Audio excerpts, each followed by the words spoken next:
আমার বাড়ি কিশোরগঞ্জ জেলার কালিকোট বিলের পাশেই, এবং এই বাড়িটি এতটা জায়গা নিয়ে বেষ্টিত রয়েছে যেটা 3 কানি জায়গার মতো বেষ্টিত। এই বাড়িটির আশপাশ কেন্দ্রিক কোনো বাড়িঘর নেই, এবং এটি আমার বাবার একটি বাড়ি ছিল। আর এই বাড়িতে এখন আমি একলাই থাকি এবং আমার ভাই বোন কেউ নেই। আর ছেলেমেয়ের দিক দিয়ে আমার এক ছেলে এবং এক মেয়ে। তো আমার সংসার খুব ভালোই চলছিল। এখানে একটি সমস্যার কারণ ছিল, আজ থেকে প্রায় 3 বছর আগে এটি একটি ঘটনা ঘটেছিল আমার সঙ্গে। আর এই ঘটনাটির প্রভাবে আমার এক সন্তান মারা যায়। লিসেনার্স, আজকের এই ঘটনাটির ধারাবাহিকতা আমার সাথে যে ঘটেছিল এটি খুব দুঃখজনক একটি ঘটনা, এবং এটি একটি ভয়ানক কর্মকাণ্ড হয়েছিল, যেটি আমার মনে হলে এখনো চোখ বেয়ে অশ্রু পড়ে।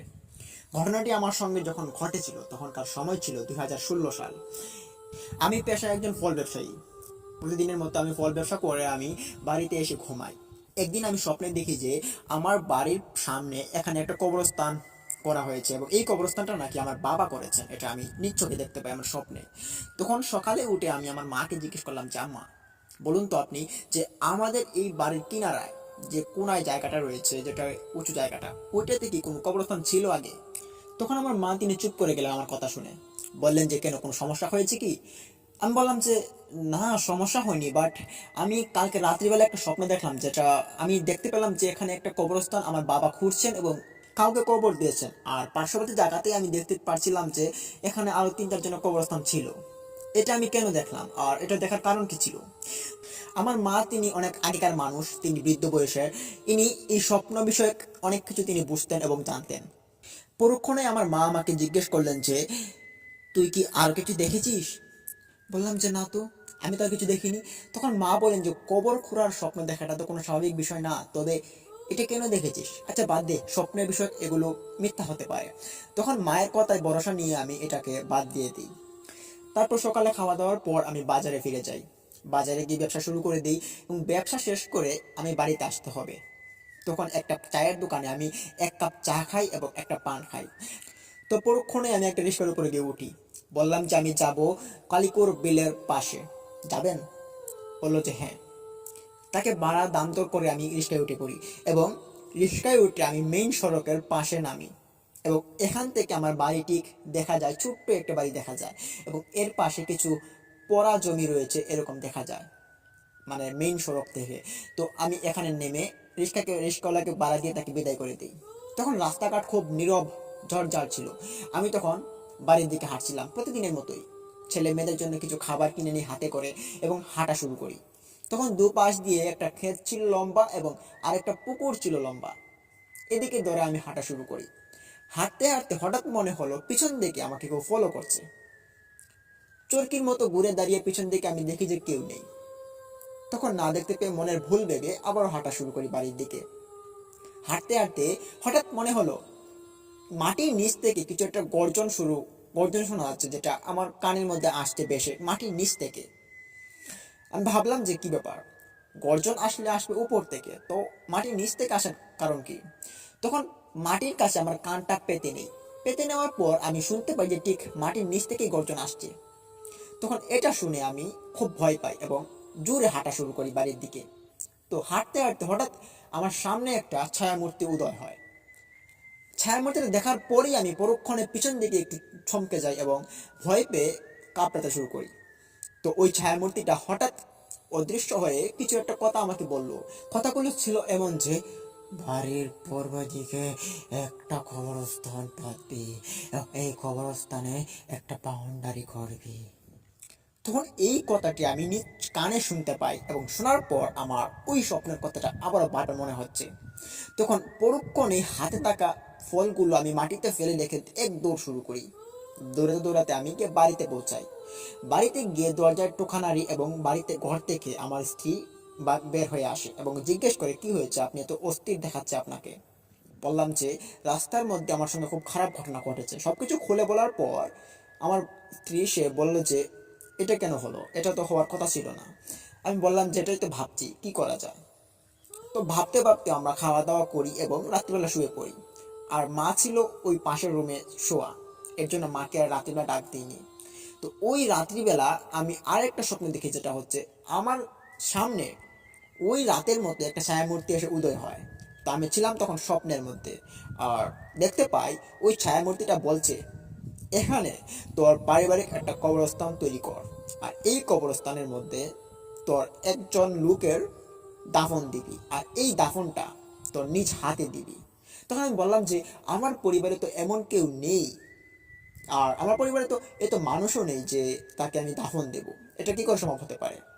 তখন ওই ছায়ামূর্তিটা বললো যে যে করেই হোক তোকে এটা করতে হবে, না হলে তোর কাল নেমে আসবে তোর পরিবারে। বললাম যে ঠিক আছে, আমি এটা করব। তখন হঠাৎ আমার ঘুমটা ভেঙে যায়। ঘুম ভাঙার পর দেখতে পারি যে সারা শরীর ঘাম শুরু করে দিয়েছে। স্ত্রীকে পাশ থেকে ডাক দিয়ে বললাম যে এরকম এরকম ঘটনা। তখন আমার স্ত্রী আরো ভয় পেয়ে সে ঘাবড়ে যায় এবং আমাকে বলে যে তুমি এটাই করো, যে যে ছায়ামূর্তিটা যেরকম যেরকম বলেছে তুমি তেরকমই করো, আর কবরস্থান একটা দরকার, তো এটা করে ফেলো। তখন আমি বললাম যে আচ্ছা ঠিক আছে, কালকে মায়ের সঙ্গে আলাপ করি, তো আলাপ করার পর দেখি যা সিদ্ধান্ত হয় তাই করব। পরদিন সকালবেলা ঘুম থেকে উঠে মাকে জিজ্ঞেস করলাম যে মা, আমি তো কালকে এরকম ঘটনা দেখেছি, এখন কি করব।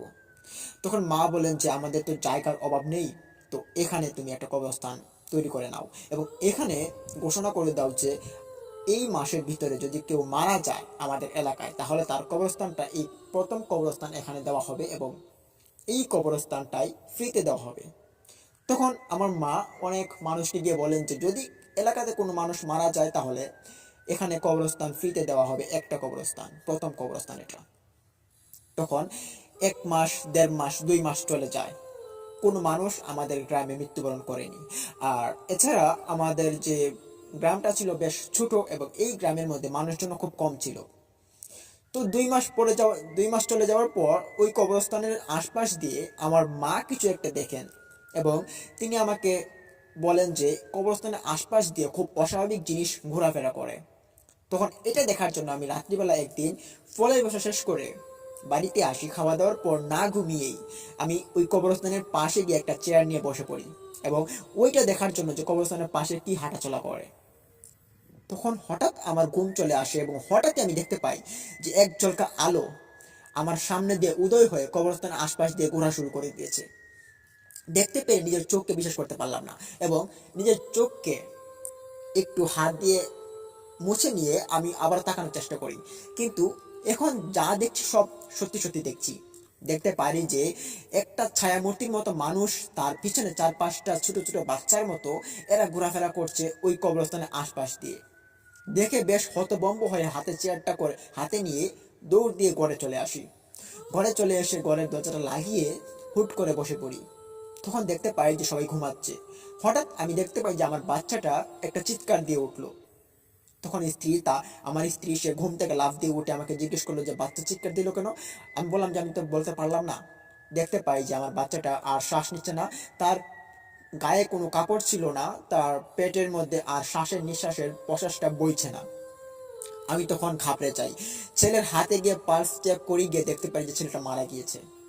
তখন স্ত্রীকে বললাম যে এটা কি সর্বনাশ হলো, আমাদের ছেলে তো মারা গিয়েছে মনে হয়। স্ত্রী আমার কান্না শুরু করে দেন।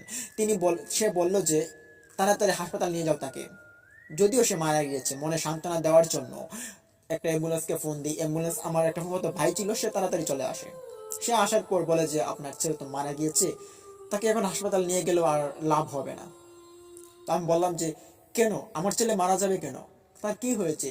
এই ছোট একটা ছেলে, সে যদি মারা যায় এটা তো মেনে নেওয়ার মতো না।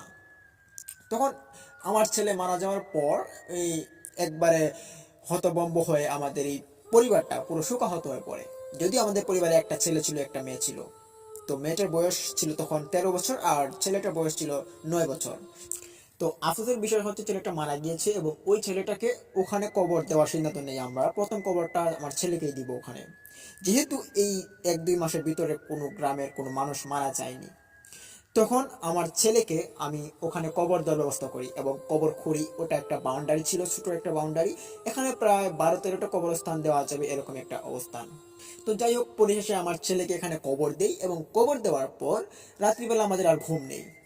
আমার স্ত্রী দেখতে পেলাম যে সে উঠানে বসেই গুঙিয়ে গুঙিয়ে ঘুমিয়ে যাচ্ছে এবং আমার মেয়েটাও সে তার মায়ের সঙ্গে ঘুমিয়ে যাচ্ছে এবং আমার মা তো বসে বসে কান্না করছেন, আর আমার তো অবস্থা একদম খারাপই।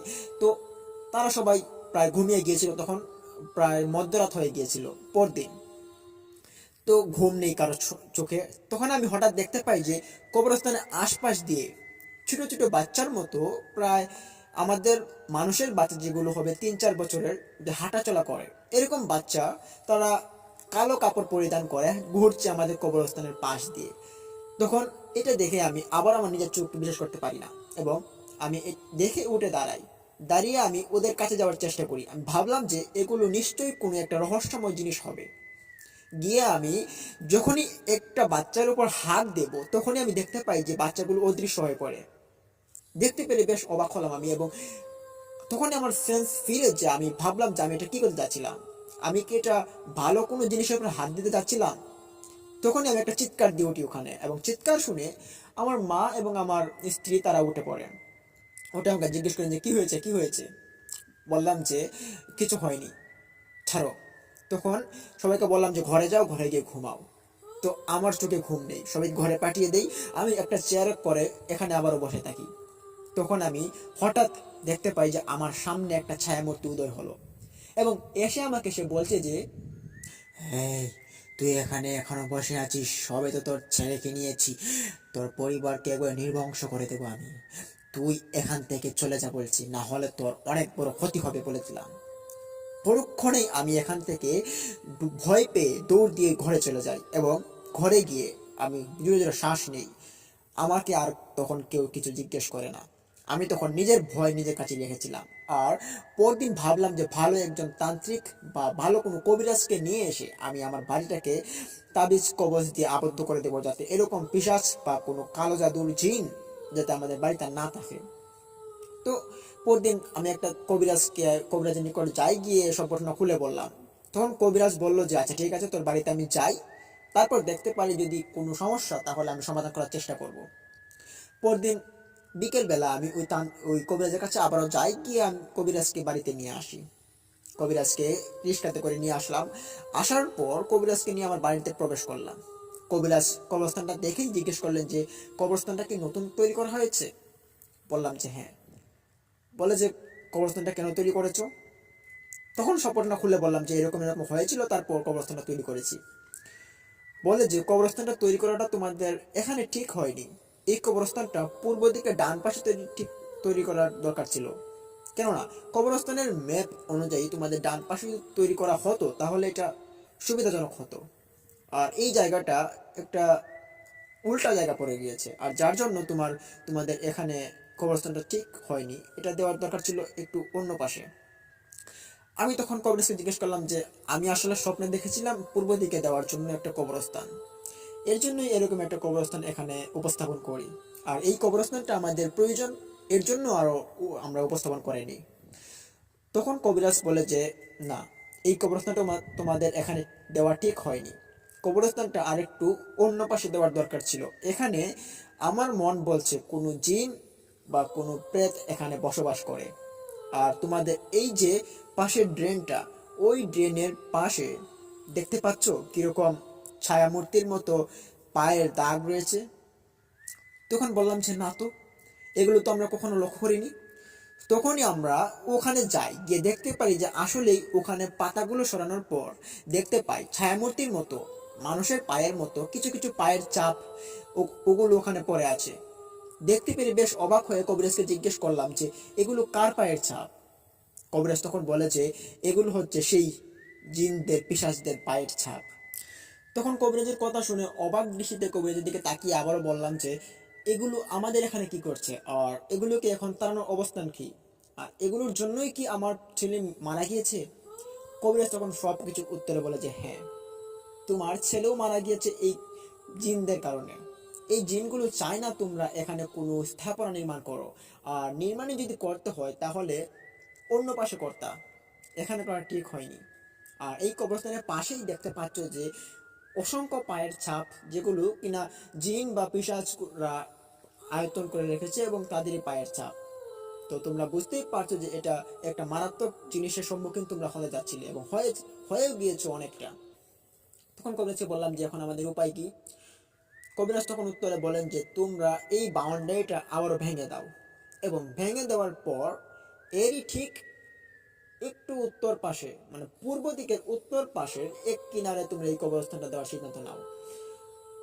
তখন কবিরাজকে বললাম যে ঠিক আছে। আর এই যে আমরা রাত্রিবেলা দেখি যে উল্টাপাল্টা জিনিস, জিন বা ছায়ামূর্তি, এগুলো আমাদের চোখের সামনে বাসে, এগুলো থেকে পরিত্রাণ পাওয়ার উপায় কি আছে?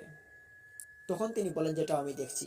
তখন উনার কাবুলি থেকে কিছু তাবিজ এবং কিছু পানি বের করলেন, শিশিরের ভিতরে পানি ছিল, ওগুলো আমার হাতে তুলে দিলেন এবং দিয়ে বললেন এগুলো, এই পানিটা তুমি ডেইলি রাত্রিবেলা বাড়ির একটা মাঠ যে কোনো জায়গাতে 1 ফোঁটা ঢেলে দিবা এবং এই তাবিজগুলো প্রত্যেকের শরীরে একটা করে লাগিয়ে দাও, আর 4টা তাবিজ বাড়ির 4 কোণে পুঁতে দাও। বললাম যে ঠিক আছে, আপনি তাবিজগুলো দিন। তখন কবিরাজের কাছ থেকে কিছু তাবিজ এবং পানি নিয়ে আমি ঘরে চলে আসি এবং কবিরাজকে পরক্ষণে ওখান থেকে বিদায় দেওয়ার জন্য আমরা রওনা দিই এবং কবিরাজকে খানিকটা এগিয়ে দিয়ে আবার বাড়িতে চলে আসি। তো এভাবে রাত হয়ে যায়। রাত্রিবেলা খাওয়া দাওয়ার পর সবাই ঘুমাতে যাব ক্লান্ত শরীর নিয়ে। ঘুমিয়েই আমি আবার স্বপ্নে দেখি যে আমার স্বপ্নে একটা ছায়ামূর্তি এসে আমাকে বলছে যে কি ভেবেছিস তাবিজ কবজ করেই কি পার পেয়ে যাবি? না, আজকে দেখ তোর সঙ্গে আমি কি করি। তখনই হা হা করে হাসতে হাসতে সে চলে গেল। আমি ঘুম থেকে লাফ দিয়ে উঠে সবাইকে জাগিয়ে দেই এবং জাগিয়ে দিয়ে সবাইকে নিয়ে এক ঘরে চলে আসি এবং সবাই মিলে দোয়া দূরত পড়তেছিলাম। আর তখনই দেখতে পাই যে বাড়ির আশপাশ দিয়ে, ঘরের আশপাশ দিয়ে ঘুঙুরের শব্দ হচ্ছে। কেউ মনে হচ্ছে হাঁটাচলা করছে ঘরের আশপাশ দিয়ে। এরকম একটি ভয়াবহ অবস্থার ভিতরে আমরা পরিবারের লোকজন সব চাপড়ি মেরে বসে আছি এবং সবাই মিলে ভয়ে কাঁপাচ্ছি। তখন হঠাৎই আমরা জানলার দিকে খেয়াল যায়। জানালাটা তখন হুট করে খুলে যায় এবং জানলার ওপাশ দিয়ে মনে হচ্ছে কেউ একজন দাঁড়িয়ে আছে। তখন দেখতে পেরেই আমি পরক্ষণে জানলাটা লাগানোর জন্য আবার ওখানে যাই, কিন্তু আফসোসের বিষয় ছিল যে জানলাটা এমন শক্ত হয়ে খুলে গিয়েছে যেটা আমার পক্ষে লাগানো সম্ভব ছিল না। যদিও জানলাটা আগে নর্মাল ছিল, কিন্তু এতটা শক্তভাবে মনে হচ্ছে কেউ টেনে ধরে রেখেছে, যেটা আমার পক্ষে লাগানো সম্ভব না। আমি তখন ওখান থেকে দৌড়ে চলে আসি। জানলার ওপাশে দেখতে পেলাম যে একটা ছায়ামূর্তি দাঁড়িয়ে আছে, তার মুখ থেকে গল গল করে কি যেন পড়ছে। মনে হচ্ছে রাত্রিবেলা একটা রক্তের মতো পানি পড়ছে। দেখতে পেরে খুব অবাক হয়ে পিছনে আমি বিছানায় পড়ে যাই। আর মা আমাকে এসে ধরেন এবং সবাই কান্নাকাটি শুরু করে দেন, এরকম ভয়াবহ অবস্থা। তখনই দেখতে পাই যে ঘরের উপরে যে টিনের চাল ছিল, ওই টিনের চালের মধ্যে কিরকম বাড়ি শুরু করেছে, মনে হচ্ছে লাঠি দিয়ে আঘাত করছে টিনের মধ্যে, এরকম একটা শব্দ হচ্ছে। তো এই শব্দের ভিতরে আমাদের মনে হচ্ছে যে এই ঘরের ভিতরে আমাদের আর থাকাটা সেফ হবে না। তো পরক্ষণে দেখতে পাই যে আমার স্ত্রী জ্ঞান হারিয়ে ফেলে, আমার সন্তান মেয়েটাও জ্ঞান হারিয়ে ফেলে, আর আমার মাও জ্ঞান হারিয়ে ফেলে। তখন আমার আর কিছু করার বাকি ছিল না। তখন ভয় পেতে পেতে আমি এক জায়গায় কাবডি মেরে বসে আছি আর তারা সবাই বিছানায় পড়ে আছে। তখন আমার কি হয়েছিল সেটা আমি বুঝতে পারছি না। আমি কাবডি মেরে বসে থাকতে থাকতে হঠাৎ দেখতে পারি যে সকাল হয়ে এসেছে। তখন আমার ঘুম ভেঙে যায় নাকি জ্ঞান ফিরে আসে এটা আমি বলতে পারছি না। তো আমি তখন চোখ খোলার পর আমি তখন দেখতে পাই সবাই ঘরে পড়ে আছে এবং সবাইকে আমি ডাকার চেষ্টা করি। দেখতে পারি যে আমার মেয়ের পায়ের মধ্যে 3টা আঙ্গুলের ছাপ বসে আছে এবং ওই 3টা আঙ্গুলের যেমন কালো বর্ণের দাগ করে দিয়েছে এরকম একটা ছাপ, এটা এখনো আছে। আর আমার স্ত্রীর এবং আমার মা তারা ঠিক আছেন। তখন আমি ঘুম থেকে সবাইকে জাগাই এবং জাগানোর পর সবাইকে পানি দেই, পানি পান করে দেখতে পাই যে সবাই তখন জ্ঞান ফেরার পরও সবাই ভয়ে কাতরাচ্ছে। বললাম যে এখন আর ভয় নেই, সকাল হয়ে এসেছে। তখন সিদ্ধান্ত নিলাম যে সবাই মিলে এখান থেকে আমার স্ত্রীর বাড়িতে কিছুদিন গিয়ে থেকে আসব, যেহেতু আমাদের বাড়িতে এরকম ঘটনাগুলো ঘটছে। তো আমি, আমার মা, আমার স্ত্রী, মেয়েকে নিয়ে আমরা আমাদের স্ত্রীর বাড়িতে চলে যাই এবং ওখানে কয়েকদিন কাটিয়ে আমরা আবারও বাড়িতে আসার চেষ্টা করি। তখন একটা ভালো কবিরাজের পরামর্শ নিয়ে আমরা সবকিছু ঠিকঠাক করে আবারও এখানে আসি এবং আসার পর আমরা এই কবরস্থানটাকে ভেঙে দেই।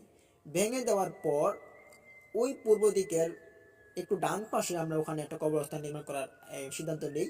তো ওই কবরস্থানের থেকে ওই কবরস্থানটা আরেকটু বেশ বড় করে বানানো হয়েছিল, আরও কিছু বেশ ইট কিনে আনলাম বেড়া দেওয়ার জন্য, মানে বাউন্ডারিটা করার জন্য। আর আমার ছেলের যে কবরস্থানটা ছিল ওই কবরস্থানটা এখানেই ছিল। আর এর পরবর্তীতে যখন আমরা এই বাউন্ডারিটা করি, করার পরবর্তীতে আর এরকম আমাদের সঙ্গে ভয়াবহ ঘটনা যে আমাদের সম্মুখীন হয়েছে এটা আমরা দেখিনি। তবে অনেক সময় আমরা দেখেছি যে এই আমাদের বাড়ির আশপাশ কিনারায় কোনো ছায়ামূর্তি ঘোরাফেরা করে এবং এই ছোট ছোট বাচ্চাগুলো হাঁটাচলা করে। এরকম আমি দেখেছি, আমার মেয়েও দেখেছে, আমার স্ত্রীও দেখেছে, আর আমার মা তো প্রতিনিয়ত এটা দেখেছে, তিনি বলেছেন। আর এই ঘটনাটার সম্মুখীন আমরা অনেক দিন যাবৎ হয়েছিলাম। তো এখন 2-3 বছর ধরে আমরা এটা দেখতে পাই না। আর এই যে আমাদের বাড়ির এই অবস্থানটা, এটার পর আমাদের বাড়িতে মানুষজন খুব কম বেড়াতে আসে। তো আমাদের বাড়িটা হচ্ছে কালিকুর বিলের পাশে। আর ওই বিলের মধ্যে রাত্রিবেলা মানুষ কিন্তু অনেক মাছ মেরে থাকে। আর ওই মাছ মারার সময় যখন আমাদের বাড়ির দিকে আসার চেষ্টা করে মানুষ, তখন আর ওদিকে আসে না। দেখতে পাই যে অনেক দূর দূরান্তে মানুষ মাছ মারে আলো দিয়ে, কিন্তু আমাদের এদিকে আসে না। তখন বুঝতে পারি যে আমাদের এদিকে পিশাচের আক্রমণের কারণেই হয়তো মানুষজন এখানে আসে না। তো এরকম একটি ঘটনার সম্মুখীন আমরা হয়েছিলাম প্রিয় লিসেনার্স। এখন আমরা সবাই ঠিক আছি, ভালো আছি, সুস্থ আছি। লিসেনার্স, এই ছিল ঘটনাটি কেমন লাগলো? ভালো লাগলে ভিডিওতে লাইক দিন, কমেন্ট করুন, শেয়ার করে বন্ধু বান্ধবের মাঝে ছড়িয়ে দিন এবং অবশ্যই আমাদের এই ইউটিউব চ্যানেলটিকে সাবস্ক্রাইব করে পাশে থাকা বেল আইকনটি অন করে রাখুন। Welcome back. সম্মান এবং শ্রদ্ধার সঙ্গে স্বাগত জানাচ্ছি আমাদের এই ইউটিউব চ্যানেলটিতে প্রিয় লিসেনার্স। আশা করছি আপনারা সবাই ভালো আছেন। আজকে আপনাদের মাঝে একটি লাশবাহী গাড়ি কেন্দ্রিক একটি ভয়ঙ্কর ঘটনা আমরা নিয়ে আসতে পেরেছি এবং এই ঘটনাটি আমাদেরকে শেয়ার করেছেন কিশোরগঞ্জ জেলা থেকে একজন ভাই, ওনার নাম আব্দুস সামাদ। আব্দুস সামাদ ভাই অত্যন্ত চমৎকার এবং ভয়ঙ্কর একটি ঘটনা আমাদেরকে দিতে পেরেছেন এবং এই ঘটনাটি উনি ইমেল আকারে লিখে আমাদেরকে দিয়েছেন। চলুন কথা না বাড়িয়ে আমরা এখন আমাদের ঘটনায় চলে যাই।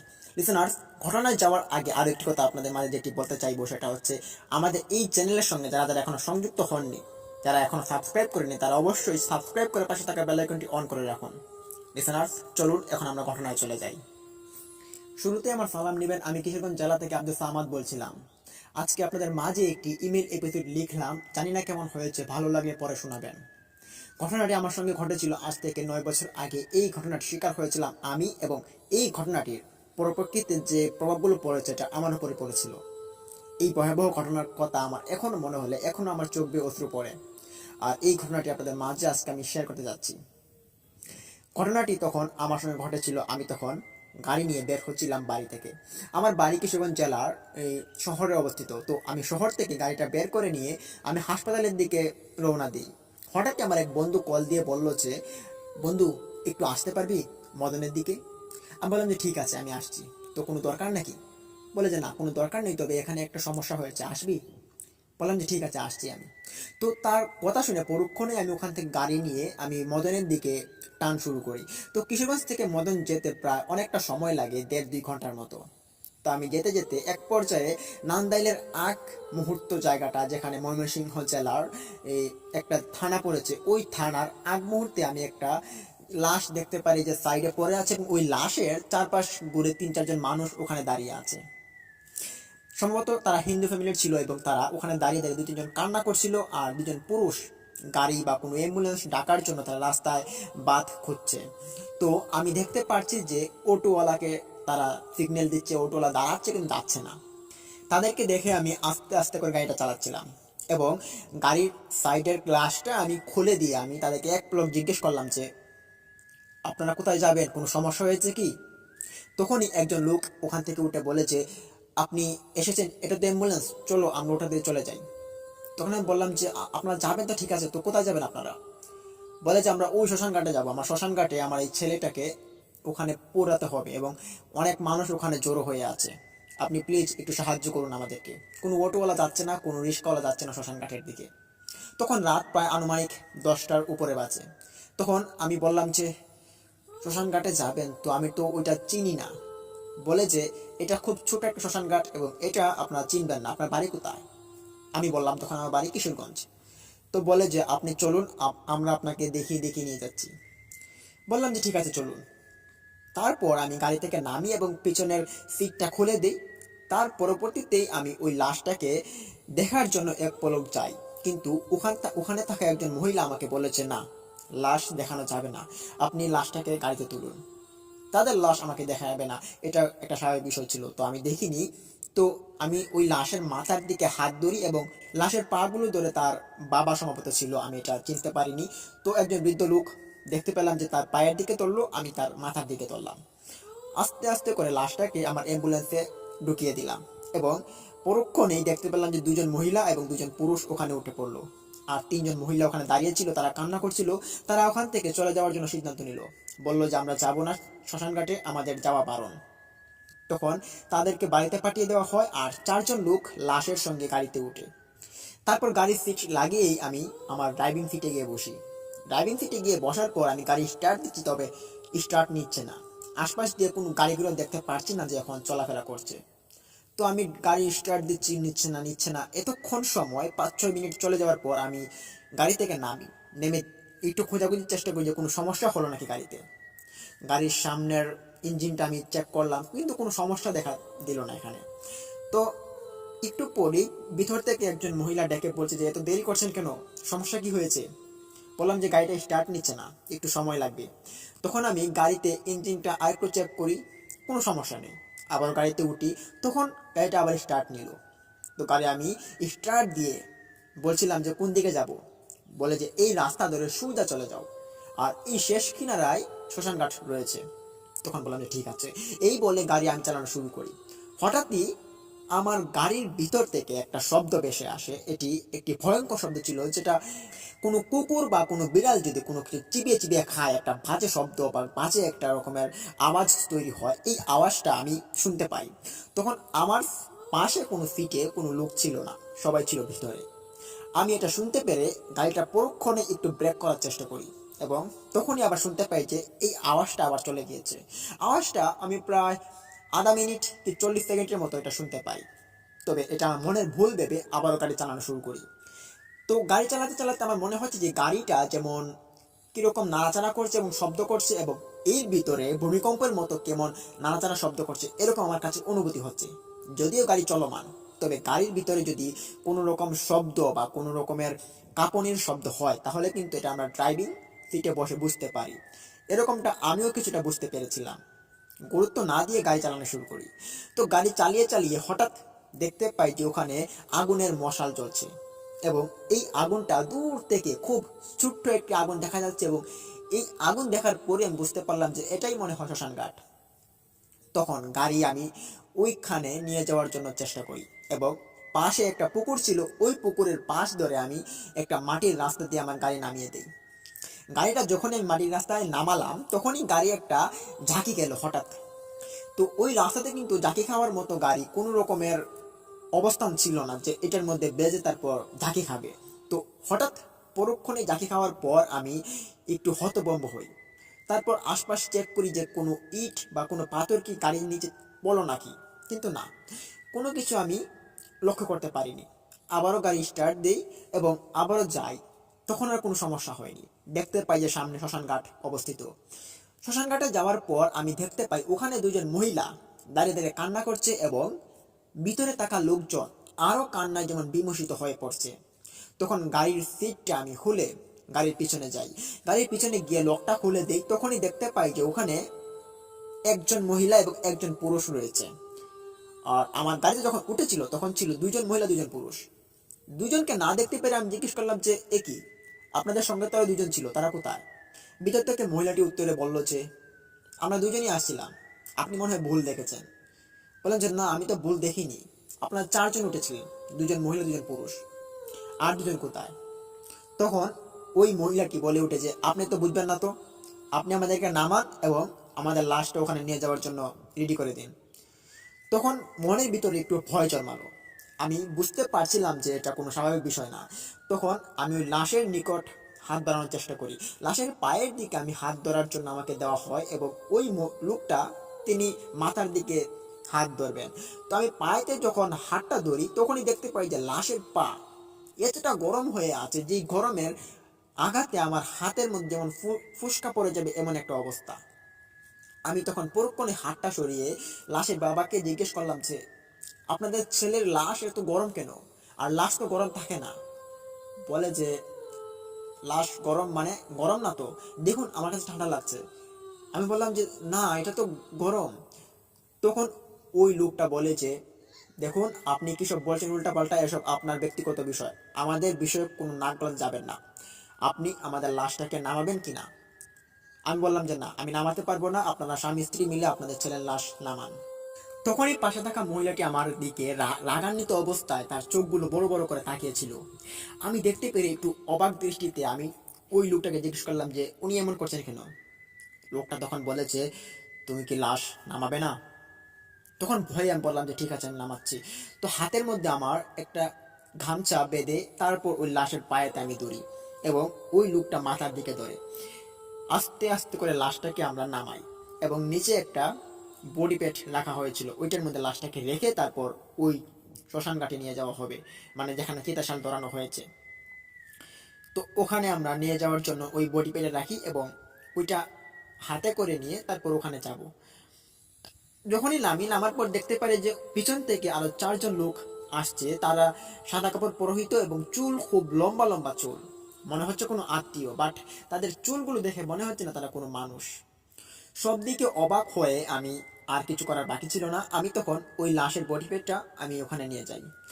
নিয়ে যাওয়ার পর আমি ওই লাকড়িগুলো সাজাচ্ছিল দেখছিলাম 2জন মহিলা এবং আমাকে বলছিল যে লাকড়িগুলো সাজানোর জন্য। আমি বললাম যে আমি এসব পাই না, তবে আমি এসব করতে পারবো না, আপনারা করুন। কেউ কোনো কথা না বলে আমার দিকে রাগান্বিত অবস্থায় চোখগুলো বড় বড় করে তাকিয়েছিল।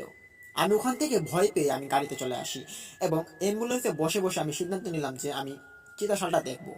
অনেকদিন ধরে আগুন দিয়ে যে মানুষ পোড়ায় হিন্দুরা, এটা আমি দেখিনি, তবে আজকে একটু দেখার জন্য আমার আগ্রহ জন্মালো। আমি গাড়ির ভিতরে বসে গাড়িটা লক করে আয়নাটা খুলে আমি দেখছিলাম ওদের কর্মকাহিনী। তখনই আমি দেখতে পাই যে ওখানে কিছু কিছু মানুষ যাদেরকে আমি দেখিনি তারা এখানে উদয় হচ্ছে এবং কিছু কিছু মানুষ ওখান থেকে নিস্তেজ হয়ে যাচ্ছে এবং কিছু কিছু মানুষ ওখানে আসছে যাচ্ছে। তবে এরা কোথা থেকে আসছে, কোথা থেকে যাচ্ছে, কি যানবাহন দিয়ে আসছে, কি দিয়ে যাচ্ছে, এটা কোনো রকম আমি দেখছি না। হঠাৎই দেখতে পাই যে মানুষ উদয় হচ্ছে, হঠাৎই দেখতে পাই যে মানুষ গায়েব হচ্ছে। দেখতে পেরে প্রচুর পরিমাণে ভয় আমার জন্মালো। তখনই আমার গলায় খুব পানির পিপাসা পায় এবং পানি খোঁজার জন্য আমি আমার আশপাশ দিয়ে খুঁজছিলাম কিন্তু পাচ্ছিলাম না। তখনই মনে হলো যে পানির বোতলটা আমি পিছনে ফেলে রেখেছিলাম লাশ যেখানে এনেছিলাম। তো লাশটা তোলার পর আমি পানির বোতলটা ওখানে রেখে দিয়েছিলাম। এর জন্য আমার গাড়ি থেকে আবার নামতে হলো। গাড়িটা লক খুলে আমি নামলাম এবং পিছনে যাই, গিয়ে লকটা খুলি। খোলার পর দেখতে পাই যে ওখানে একটা লাশ পড়ে আছে, যেখান থেকে বডি প্যাডটা ছিল ওখানে একটা লাশ পড়ে আছে। তখন অবাক দৃষ্টিতে আমি ওদিকে তাকালাম, তাকিয়ে দেখতে পেলাম যে ওখানে একটা লাশ পড়ে আছে এবং ওখানে একটা লাশ পড়ে আছে গাড়ির ভিতরে। দেখতে পেরে এক চিৎকার দিলাম। চিৎকার শুনে ওখান থেকে 2জন মহিলা আমার দিকে তেড়ে আসলো, এসে বলে যে কি হয়েছে, চিৎকার দিলেন কেন? বললাম যেখানে লাশ এখানে লাশ, দেখুন আমাকে বাঁচান। মহিলাগুলো আমার দিকে অবাক দৃষ্টি তাকিয়ে কোনো কিছু কথা না বলে আবার ওখান থেকে চলে গেল। তখন উঠে দাঁড়িয়ে আমি দেখতে পাই যে ওখানে কোনো লাশ নেই। তখন হঠাৎ মনের ভুল ভেবে আমি ওখান থেকে পানির বোতলটা এক জলক খাবলা দিয়ে নিয়ে নিই এবং মাটিতে বসে 2 ডুব পানি খাই। পানি খেয়ে ওদিকে তাকিয়ে দেখছিলাম তাদের কর্মকাণ্ড।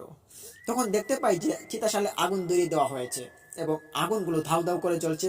আশপাশ দিয়ে 4-5জন মহিলা কান্না করছে, খুব বাজে রকমের কান্না তাদের। মনে হচ্ছে কোনো পিশাচ এর কান্না এবং কোনো জিনের কান্না হতে পারে, এটা খুব ভয়ঙ্কর একটি কান্না। এই কান্না শোনার পর আমি ভয়ে দশ মচিয়ে উঠে ওখান থেকে গাড়ির ভিতরে প্রবেশ করি এবং গাড়ি লক করি। তখনই গাড়ির চাবিটা আমি খুঁজে পাচ্ছি না গাড়িতে। তখন গাড়ির চাবি না পাওয়াতে আমি ওখানেই বসে থাকি এবং ওদের কর্মকাণ্ড আমি দেখছিলাম। রাত শুধু গভীর হচ্ছিল আর অন্ধকার বেড়ে যাচ্ছিল। আমি চীনা পরিচিত কোনো মানুষ ওখানে দেখতে পাচ্ছি না, সবাই সাদা কাপড় পরিহিত এবং ওই লাশটা আমি দেখতে পাচ্ছি। আর ওই লাশটা তখন চিতাশালে দেওয়া হয়েছে আর আগুনটা ধরিয়ে দেওয়া হয়েছে। তখন দেখতে পাই যে ধাউ ধাউ করে আগুন জ্বলছে এবং ওই চিতাশালের মধ্যে লাশটা পড়ে যাচ্ছে। তখন আমি খুব অবাক দৃষ্টিতে দেখছি যে এরকম অবস্থা। তখনই আমি দেখতে পাই যে আমার গাড়িটা এক ঝলক জাকি দিয়ে উঠলো আবারও আগের মতো। তখন কিছু না ভেবে আমি ওখানে ভয়ে আমার চোখ বেয়ে অশ্রু পড়া শুরু করে দিল। তখন অনেকটা ভয় পেয়েছিলাম, যতটা ভয় পেলে আমি কান্না করতাম। তো এতটা ভয়ের ভিতরে আমি কান্না করছি এখানে বসে বসে, গাড়ির চাবিও পাচ্ছি না যে গাড়িটা আমি টানেল করে ওখান থেকে চলে যাব। গাড়ির চাবি না পাওয়াতে অসহায়ের মতো আমি গাড়ির ভিতরে বসে আছি। আর এদিকে গাড়ির ভিতরে আমার সঙ্গে ঘটছে ভয়ঙ্কর ঘটনা। দেখতে পাচ্ছি মাঝে মধ্যে গাড়ি ঝাঁকি মারছে, মাঝে মধ্যে দেখতে পাচ্ছি যে আমার হেডলাইটটা জ্বলে উঠছে, মাঝে মধ্যে আমি দেখতে পাচ্ছি যে আমার স্টিয়ারিংটা ঘুরে উঠছে। দেখতে পেরে বেশ অবাক হয়ে আমি কান্না শুরু করি ওখানে। তবে কান্না করে কোনো লাভ নেই, আমার ওখানে কোনো পরিচিত কোনো মানুষ নেই। তো আমার গাড়ির যে লকারটা ছিল ওইটাও আমি লাগাতে পারছিলাম না, যেহেতু আমার চাবি নেই হাতে। তখন দেখতে পাই যে আস্তে আস্তে করে ওখান থেকে আগুনটা নিভে যাচ্ছে এবং ওখানের মানুষগুলো আস্তে আস্তে করে উদয় হয়ে যাচ্ছে। তারা কোথায় যাচ্ছে কোথায় না যাচ্ছে এটা আমি বুঝতে পারছি না। তো আমার আর বোঝার বাকি রইল না যে এগুলো কোনো জিন বা কোনো পিশাচ বা কোনো প্রেত হবে।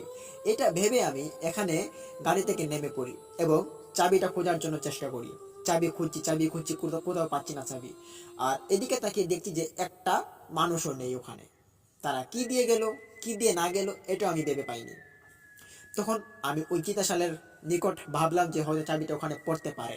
তখন ওখানে যাই, গিয়ে চিতাশালটা আমি আশপাশ ঘুরে দেখি। হাতে একটা বাটন ফোন ছিল, বাটন ফোনটার আলো জ্বালিয়ে খুঁজে চেষ্টা করি, যদিও আলোটা খুব অল্প ছিল। খুঁজতে খুঁজতে পাই না। আবার ওখানে অনেক আগের চিতাশাল পুরানো হয়েছিল, এগুলোর মধ্যে অনেক কয়লা, তারপর ধোঁয়া ছাই এগুলো পড়েছিল, কিছু পাতা পড়েছিল। তো যার কারণে আমি খুঁজে পাচ্ছিলাম না। কিন্তু আমি হার মানার মতো আমি এখানে ভেঙে পড়িনি। আমি ওই চাবিটাকে খোঁজার জন্য নানান রকমের চেষ্টা করছিলাম। তখন খুঁজতে খুঁজতে হঠাৎ আমার চোখ যায় ওই চিতাশালের ভিতরের দিকে। দেখতে পাই যে কিছু একটা জলমল করছে চাঁদের একটু আলোতে। দেখতে পেরে বেশ অবাক হলাম এবং ভাবলাম যে এটাই হতে পারে আমার চাবি। আমার চাবিতে একটা ঝুমকার ভিতরে তিনটা চাবি ছিল, এর মধ্যে একটা বড় চাবি, এটা আমার ঘরের, আর একটা ছিল অ্যাম্বুলেন্সের চাবি এবং আরেকটা ছিল একটা অ্যাম্বুলেন্সের লকারের চাবি। তখন আমি বুঝতে পারি যে এটা হতে পারে আমার চাবি। তখন এটা দেখার জন্য আমি আমার ছোট্ট বাটন ফোনটা ওখানে নিয়ে গিয়ে লাইটটা খুব আস্তে করে ওখানে ধরি। দেখতে পাই যে খুব বাজে একটা গন্ধ বের হচ্ছে চিতাশাল থেকে এবং ওখানে ধোঁয়া উঠছে। আর ওই ধোঁয়ার ভিতরে কিছু একটা লোহার মতো ওখানে দেখা যাচ্ছে, চকমক করছে একটু চাঁদের আলোতে। আর আমার লাইটের ফোকাসটা পড়ার পর আরো একটু চকমকিয়ে উঠলো। দেখতে পেলে বুঝতে পারলাম যে এটাই হতে পারে আমার চাবি। আর এটা এখানে পড়ে যাওয়াতে আমার খুব ভয় লাগলো এবং আমি ওখান থেকে একটা লাঠি বিশেষ হাতে নেই এবং ওটা দিয়ে আমি আনার চেষ্টা করি। তখন আস্তে আস্তে করে ওখান থেকে আনার জন্য আমি লাঠি দিয়ে টান শুরু করি। তো এক পর্যায়ে ওই চাবিটা আমার হাতের নিকট আসে। চাবিতে যখনই হাত দেই দেখতে পারি যে চাবিটা এতটা গরম হয়ে আছে, আমার হাতে ফুসকা পড়ে গিয়েছে এবং হাতের গরমের তাপে আমি ওখান থেকে উঠে দাঁড়িয়ে পড়ি এবং দেখতে পাই যে হাতের মধ্যে ফুসকা পড়ে গেছে। তারপরও আবার চাবিটাকে হাতে নেওয়ার জন্য একটা কাপড় বিশেষ ব্যবহার করি, ওই কাপড় দিয়ে আমি চাবিটা হাতে নিই এবং দেখতে পাই যে চাবিটা লাল হয়ে আছে, চাবির যে বডিটা ছিল, আর চাবিগুলো সাদা হয়ে আছে। আর ওটাকে আমি হাতে নিয়ে অ্যাম্বুলেন্সের কাছে আসি, পানির বোতলটা বের করে একটু ধুয়ে নেই। পুরোক্ষণে দেখতে পাই চাবির ভিতর থেকে অনেকটা ধোঁয়া উঠলো। তখন চাবিটা হাতে নিয়ে অ্যাম্বুলেন্সের ভিতর ঢুকে পড়ি। তখনই মনে হলো যে ভিতর বাইরের যে লকারটা ছিল, বাইরের সিটের যে যেখানে লাশ বের করেছিলাম ওটা তো লাগানো হয়নি। পরক্ষণে আবারও অ্যাম্বুলেন্স থেকে নামতে হয়। নেমে গিয়ে আমি যখন এটা তুলে আবার লক করতে যাব তখন দেখতে পারি যে ওখানে আবারও ওই লাশটা দেখা যাচ্ছে। তবে এখন আর আশপাশে কোনো রকমের মানুষ নেই। এটা আমি লাশ দেখার পর আমি বুঝতে পারি আমার সঙ্গে এখন যা ঘটছে খুব খারাপ ঘটছে এবং যা ঘটবে খুব খারাপ হতে চলেছে। তখন হুট করে আমি ওই অ্যাম্বুলেন্সের পেছনের সিটটা আমি লাগিয়ে দিই এবং পরক্ষণেই ওখান থেকে দৌড় দিয়ে গিয়ে ড্রাইভিং সিটে বসি এবং ড্রাইভিং সিটে বসে যখনই সব কিছু লক করে ফেললাম তখনই গাড়িটা একটা ঝাঁকি দিল। আবারও ঝাঁকি পেয়ে কোনো রকমের ভয় না পেয়ে আমি গাড়ি চালানো শুরু করি। গাড়িটা এখানে টার্মিনাল করে আমি সোজা আমার কিশোরগঞ্জ বাড়ির দিকে আমি রওনা দিচ্ছি। তখনই আমি ওখান থেকে যাওয়ার পর গাড়ির ভিতরে অনেক রকমের কর্মকাণ্ড ঘটেছে যেগুলো আমি দেখতে পেরেছি এবং যেগুলো আমি অনুভব করতে পেরেছি। আর এই ঘটনাগুলোর মধ্যে সর্বোচ্চ যে ঘটনাগুলো ভয়ঙ্কর ছিল সেটি হচ্ছে গাড়ি ঝাঁকি দিয়ে উঠলো এবং গাড়ির মধ্যে কাঁপুনি শুরু হয়েছে। গাড়ির ভিতর থেকে আবার কিছু কিছু কান্নার আওয়াজও শুনতে পেয়েছিলাম। তখন ভয় পেয়ে আমি খুব জোরে গাড়ি চালাই।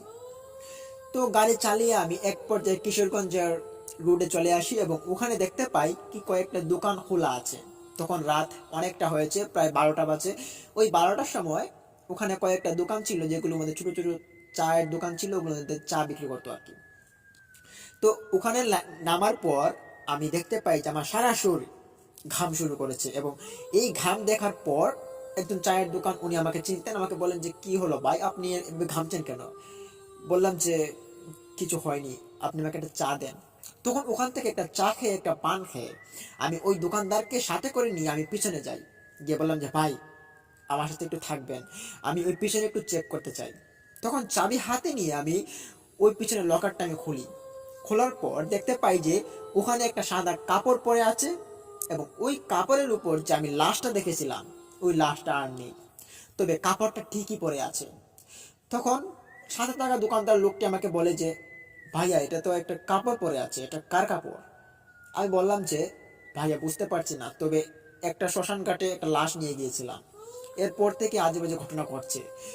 তখন লোকটা বলে যে ভাইয়া কাপড়টা ফেলে দেন কোনো পুকুরে বা কোনো নদীতে, না হলে আপনার ক্ষতি হতে পারে, আপনি এমনি অ্যাম্বুলেন্সের ড্রাইভার আর গিয়েছেন শ্মশান ঘাটে, এটা খুব মারাত্মক একটা বিষয়। আমি তখন আরো ভয় পাই। তখন ভয় পেয়ে ওই কাপড়টা আমি হাতে নেওয়ার জন্য একটু শক্তি পাচ্ছিলাম না, খুব ভয়ে ভয়ে কাপড়টাকে আমি হাতে নিই এবং হাতের মধ্যে করে একটা ব্যাগে নিই। ওই ব্যাগটা আমি অ্যাম্বুলেন্সে ড্রাইভ করে নিয়ে নরসুন্দা রিভার আছে কিশোরগঞ্জ জেলাতে, ওইটাতে আমি ফেলে দিই। তখন ফেলে দিয়ে আমি পিছন ফিরে হাঁটা শুরু করি। তখনই দেখতে পাই যে পিছনে কিছু একটা কাঁচ ভাঙার মতো একটা শব্দ হলো। পিছন দিকে চরকির মতো ঘুরে দাঁড়িয়েই দেখতে পারি যে ওই যে ব্যাগটা আমি পানিতে ফেলেছিলাম ওইটা ভাসমান অবস্থায় ছিল, এবং এটা বাসার কথাই ছিল, তবে এটা এখন আর নেই। আর পানির মধ্যে ভীষণ একটা ঢেউ উঠলো। ওই ঢেউয়ের মধ্যে মনে হচ্ছে তলিয়ে গিয়েছে বা কোনো কিছু নিয়ে চলে গিয়েছে পানির নিচে। তখন এখান থেকে ভয় পেয়ে আরো আমি গাড়িতে চলে আসি। তখনই দেখতে পাই যে আমার বন্ধুটা আবার ফোন দিয়েছে, বলে যে কিরে বন্ধু তুই কোথায়? বললাম যে বন্ধু আমি তো এখন আসতে পারবো না, তবে আমার সঙ্গে খুব খারাপ কিছু ঘটছে, প্লিজ আমাকে ফোন দিস না, আর আমি আজকে আসতে পারবো না। এই বলে বন্ধুর ইনভাইটটা আমি ক্যান্সেল করে দিয়ে আমি বাড়িতে চলে আসি। বাড়িতে এসে আমি আমার মাকে এই ঘটনাটা খুলে বলি। তখন মা আমার ঘটনা শুনে ওনার গা শিউরে ওঠে। আমার মা আরও কয়েকজনের সাথে এই ঘটনাটা শেয়ার করেন, তখন আমার মায়ের ঘটনাটা সবাই শুনে সবাই শিউরে ওঠে। আর এই রাত্রিবেলায় যখন আমার মা আমার গাড়িটা চেক করতে আসেন, আমার মা বললেন যে চল দেখে আসি গাড়িটা। তখন দেখতে পাই যে গাড়ির মধ্যে রক্তের দাগ বসে আছে কিছু কিছু জায়গাতে, এবং গাড়ির যে ড্রাইভিং সিটে আমি বসেছিলাম ওই ড্রাইভিং সিটে অনেকটা রক্তের দাগ। তখন আমি মাকে জিজ্ঞেস করলাম যে মা এই রক্তের দাগগুলো তো ছিল না, এগুলো কোথা থেকে আসলো? তখন মা বলেন যে বুঝতে পারছি না তো, এটা কি হতে পারে। তো মাকে আমি এই বিষয়ে আর কোনো ঘাবড়াতে দেইনি। তখন মাকে বললাম যে আপনি ঘরে চলে যান, আমি দেখছি এটা কি। তখন রাত্রিবেলা জেগে জেগে আমি ওখানে গাড়িটা পরিষ্কার করার জন্য আমি রওনা দিই। বাড়ি থেকে একটা বালতি এবং একটা মগ নিয়ে আসি এবং কিছু হুইল পাউডার নিয়ে আসি। তখন গাড়িটা আমি ধোয়ার জন্য চেষ্টা করি, গাড়ির ভিতরে পানি দিই, পানি দিয়ে ওই রক্তগুলোকে মুছে দেওয়ার চেষ্টা করি। যখনই আমি ওই গাড়ির ভিতরে পানি দিয়ে ড্রাইভিং সিটটা আমি মুছে আবার পিছন দিকে যাই, তখন আমার সাথে কেউ ছিল না। তখন আমি দেখতে পাই যে গাড়ির ভিতরে যেখানে লাশ রাখা হয় ওখানে ওই কাপড়ের কাপড়টা আবার ওখানে পড়ে আছে। তবে এটা কোনো কাপড়ের কাপড় না, এটা একটা মোটা কাপড়, সাদা কাপড়, তবে এটা মোটা কাপড়। এটা কোনো মুসলমানরা ব্যবহার করে না, এটা একটা হিন্দুরা হয়তো ব্যবহার করতে পারে। আর এই সাদা কাপড়ের মধ্যে লাল বর্ণের দাগ, এটা রক্ত না, এটা সিঁদুর। আমি এতটুকু মানে বুঝতে পেরেছি এটা একটা সিঁদুরের দাগ হবে। ওই দাগটা সাদা কাপড়ের মধ্যে পুরোটা ছড়িয়ে ছিটিয়ে আছে। দেখতে পেরে আবারও ভয় পেলাম। তখন ওই কাপড়টা হাতে নেওয়া সাহস আমি আর করতে পারিনি। ওই কাপড়টা দেখার পর আমি অবাক দৃষ্টিতে কাপড়টার দিকে অনেকক্ষণ তাকিয়ে থাকি। হঠাৎই দেখতে পাই যে কাপড়ের ভিতর থেকে কিছু একটা শব্দ ভেসে আসছে, মনে হচ্ছে কাপড়ের ভিতর কেউ কিছু চিবিয়ে খাচ্ছে। আমি এটা শুনতে পেয়ে একটু মাথাটাকে একটু ঘোরান মারে, এবং ওই ঘোরানোর পরই আমি এটা দেখার জন্য হাত বাড়াই ওই কাপড়ের দিকে।